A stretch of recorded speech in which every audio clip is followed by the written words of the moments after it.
I'm Ruby the Cherry. I'm Scrum. We're Suicide Boys. Come spend 24 hours with us in New Orleans.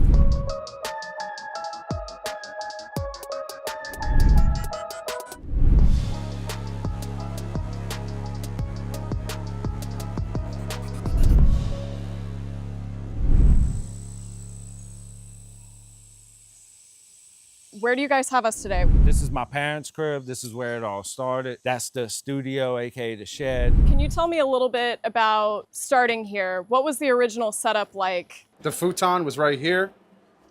That was his computer station right there. We had a glittery chair that isn't here anymore, but it was really cute. We had black lights in here and shit. I haven't been in here in years, bro. I know. I know.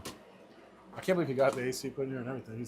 Look, still got the email list. No shit. That was my email list when I was just producing, and I would just spam beats to everybody's email, you know? This was originally a hair studio That his mom would cut hair and dye hair and stuff, and then we took it over and made it a studio. Started out DJing when I was like 12. Probably around 19, I got into producing. I guess when I was like 7, I played violin. My mom signed me up for lessons, and then I remember that. I hated that. And I quit, and then I picked up marching snare and then the drum kit, and I guess I started taking it seriously when I was like 14. We linked up in like 2013, and the rest is history. When did you decide to give it a name, and how did you come to the name Suicide Boys? It's like a famous story now, but we were gonna give ourselves till 30 years old, and if we didn't make anything crack off by then, we were gonna kill ourselves. We cut our hands and shook our hands and made a blood oath that that's what we were gonna do. And I'm 35 now, he's 36, so obviously. So we made it. He spent a lot of time working jobs, be it the pizza kitchen at Russell's. I put my time in. Working tile down. Yeah, working jobs, laying tile, bunch of odd end jobs, doing fucking roofing. Even like doing studio sessions for like $100 a pop, just something. If this didn't work, like and I'm not knocking anybody that takes pride in it. I come from a working class family, so does he, but so not knocking that at all, but we just couldn't see ourselves doing that for the rest of our lives. To be honest, this was something that I was pursuing since I was like 14 years old. And as soon as one band broke up, I'd start another band, and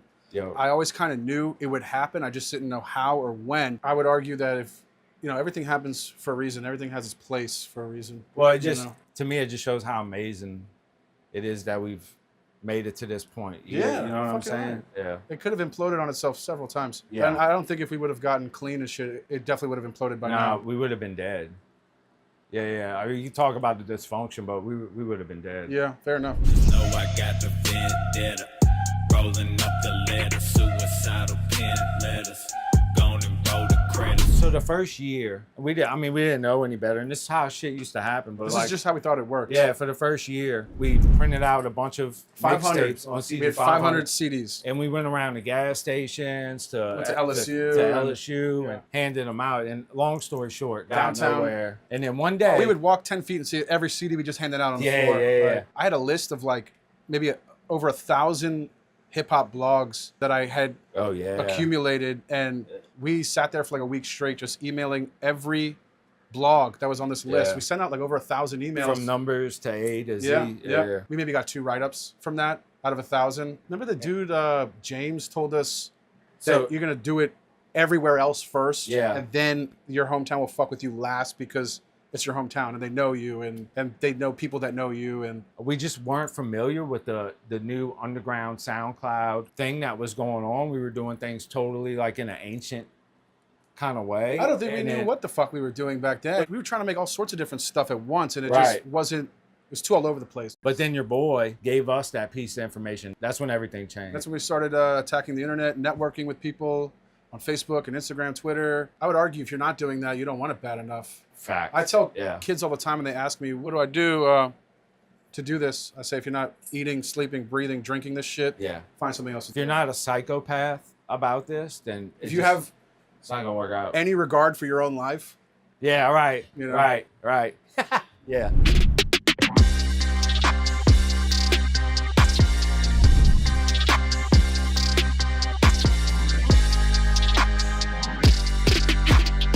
Where are we? We're in New Orleans. This is Gentilly, 7th Ward. This is the Hornet's Nest, AKA 7th Ward Studios. Can you show me around a little bit? Yeah, absolutely. This is the studio. I used to live here for a little bit. our good luck Ram, I guess. Our good luck Ram Sam. This is the control room. In this room, Scrim and I made most of Stop Staring at the Shadows. Stop Staring. Made a little bit of I Want to Die in New Orleans. Little bit, yeah. Mainly Stop Staring. Pretty I much. flew back in from Cali. You had just got this place Yeah.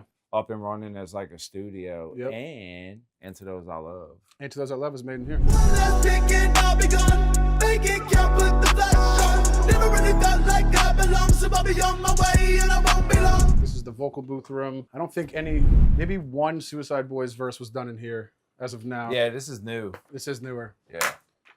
We got the vocal booth in there. I forget what verse I did. I want to say. Didn't you do the Fast and Furious verse? Yes, here, I too? did. I did do that too.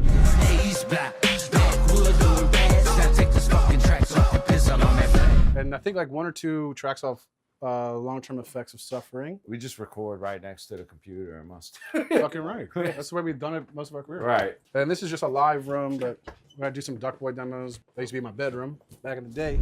We did all of NMJC in this house, which is an old music video, and we did 100 blunts. 100 blunts against this wall before I painted it. You got the DVD collection right here. I used to work at a video rental store, Club Major Video. That's where I stole most of these. How old were you when you were? 18. Yeah. 18. Huh. Yeah.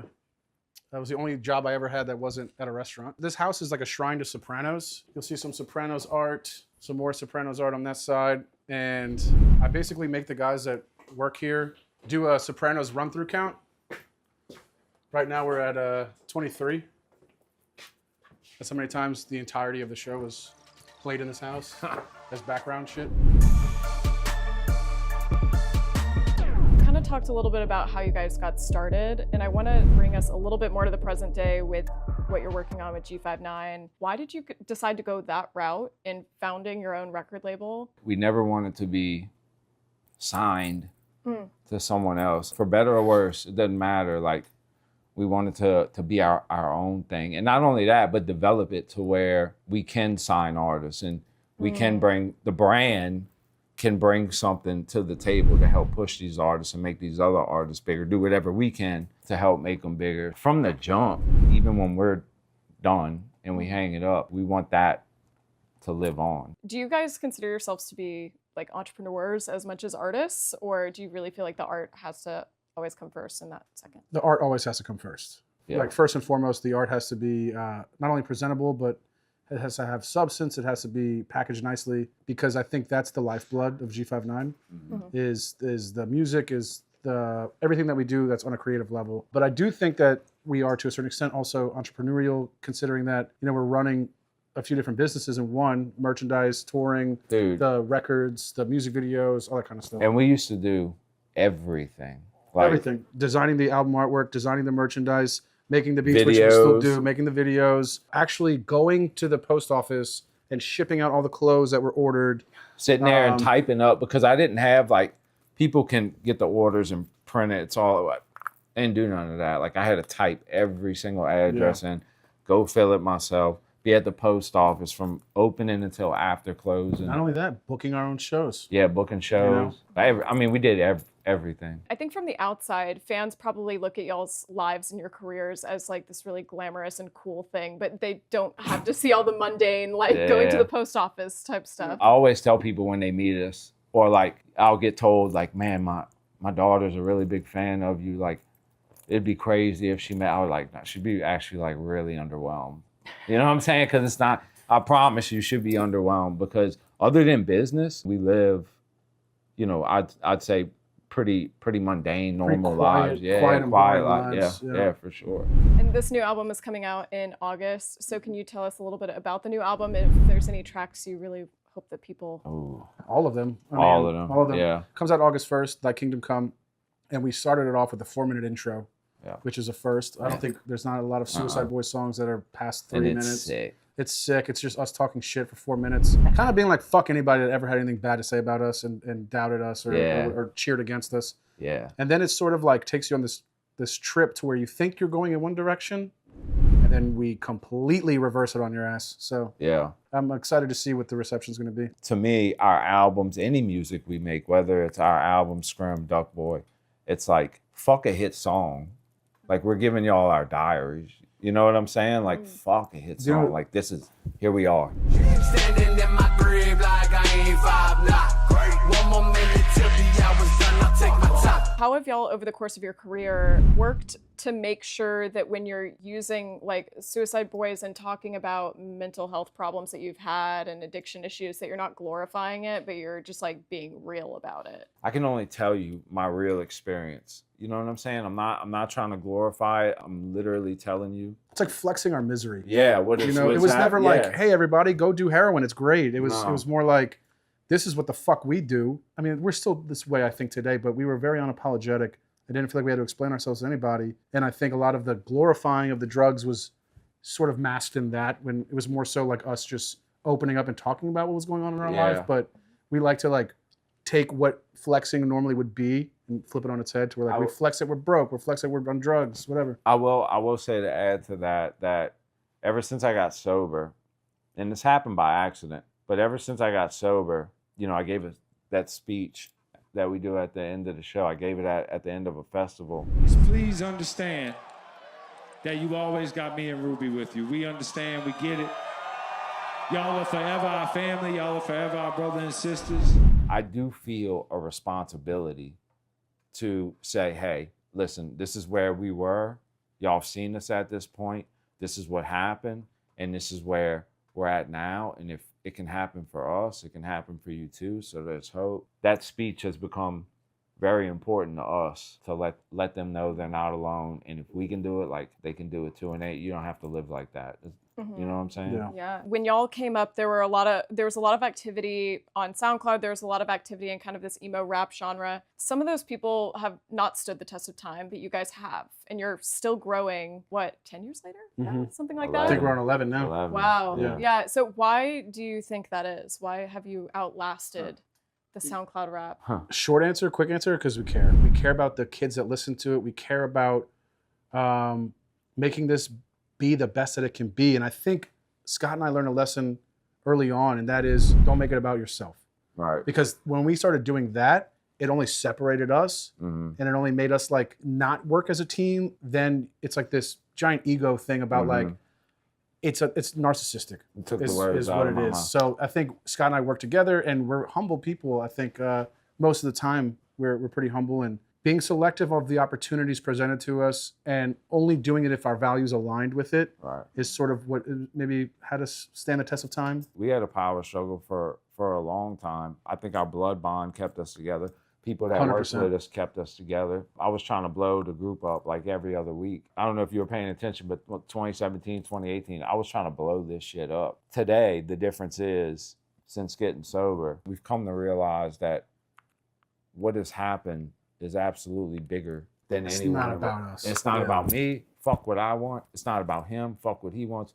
Fuck what the managers want. Fuck what anyone wants. This thing is bigger than us because it's bigger than like music, really.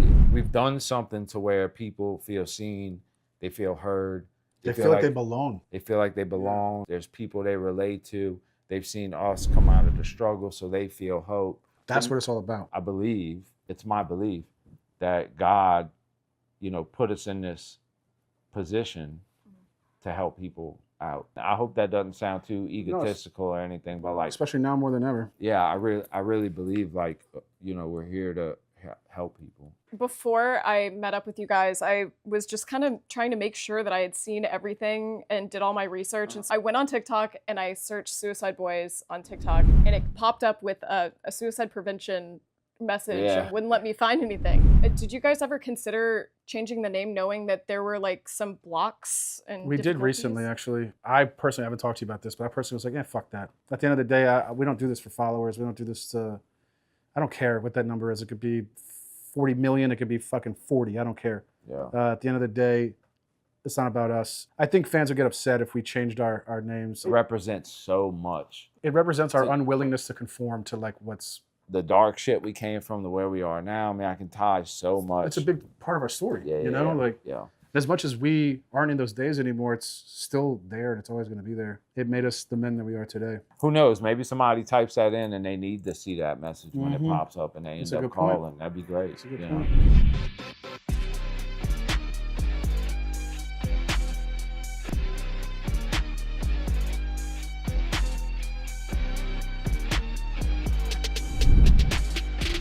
the end of the day, what is this next location that you're showing us?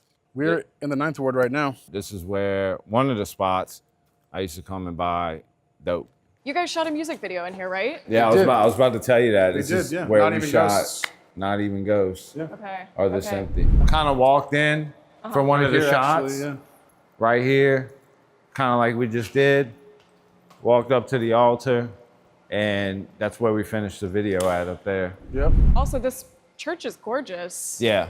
And abandoned, I guess, which just kind of adds a cool, Yeah. spooky quality to it all. I just have a few more questions for you guys before we take off. You guys had your first Hot 100 hit last year with Us Versus Them. Did we? Yeah. Well, yeah. that's news to us. That's great. Okay, it was number 96, and I'm wondering if chart achievements are something that matter to you guys. or- Obviously not. Yeah. No. If y'all don't we know. wouldn't even. I mean, it's cool. We don't take it for granted. Like, if it happens, that's great. But you know, it's not what we're aiming for, and we're not really checking like that. But I mean, if it does happen, then yeah, absolutely. Like, we're grateful. Are there any achievements that you guys haven't hit yet? You've had a lot of success over the last 11 years. Is there anything that's still on the bucket list? I think it'd be cool to win a Grammy, you know, but it's not something that like we're banking on or something we're actively trying to achieve. But bucket list, I don't want to reveal too much, but there's a certain type of album that me and Adi want to make. I'd really love to do that before we hang it up. Yeah, for me, it's more music based. I just want to keep making music. Bucket list is like save 100,000 souls before I leave this earth. Yeah, That's that bucket list. too. Yeah. Love that. Yeah. I love that. And so you guys have a new album coming out, and then you're going right on tour. Yep. What are you most excited about this year? Between Duck Boy, between Scrim with the solo drops, between working on this new SB album and that coming out, and all the videos we're about to do. Here's the thing with tour, I used to hate it. I'm a homebody. No, I hate it. Yeah, He loves it. I like being in my studio at my house. I don't go nowhere. But my wife reminded me when I was bitching one time that like this isn't gonna be forever. So don't take it for granted and like take it in. It really did change my outlook on it to where I look forward to it. But anytime me and him are consistently dropping music, like however that looks, and we're working on something, He's a happy camper. I'm good. Where do you guys see yourselves in 10, 20 years? Are you still doing the Grade A tour? Are you chilling back? What do you think? If it were up to me, we would not do it for a long time. If we were going to be doing it in 10 or 20 years, I would want to like not do it for 10 or 20 years and then come back or something. I'm not knocking older people that do this, but I never wanted to be in a position to where me and him have to tour if we don't want to because we need money or we need this. But look, it's all, at the end of the day, it's up to God. You know, I just try to do what I can and I don't try to like, whatever he got planned, I'm with. But like Adi said, if it was up to me, I would like to see Grade A continue. Yeah. To where even when we're not on it, It's still a thing. it's still a thing that happens, you Honestly, know? 10, 20 years, taking my kid to the soccer game that he's Yeah, playing. 10, 20 years taking mine to baseball. If I'm being honest, I can't see my life without music. You know, hopefully I'm able to do it like Future or Kanye and still be an old motherfucker and still be cool and not fucking corny or anything like that. But Maybe make a country album. yeah, Maybe make a Zydeco who knows, album. dude? I'll be grateful to be alive. Yeah, I really will. Maybe like a ragtime album, you know? there we go. Yeah, That's it. yeah. That's a Billboard exclusive Some like right Jelly there. Roll Morton. There's gonna be a that ragtime kind of thing. album. I don't Thank even- you In 10 guys years. so much for spending 24 hours with us and showing us around New Orleans. Yeah, Yeah, no. thanks for putting up with the humidity and Yeah. and the crime and the murders and all that good stuff. Yeah, no, we appreciate you guys coming and taking the time, and y'all have been cool.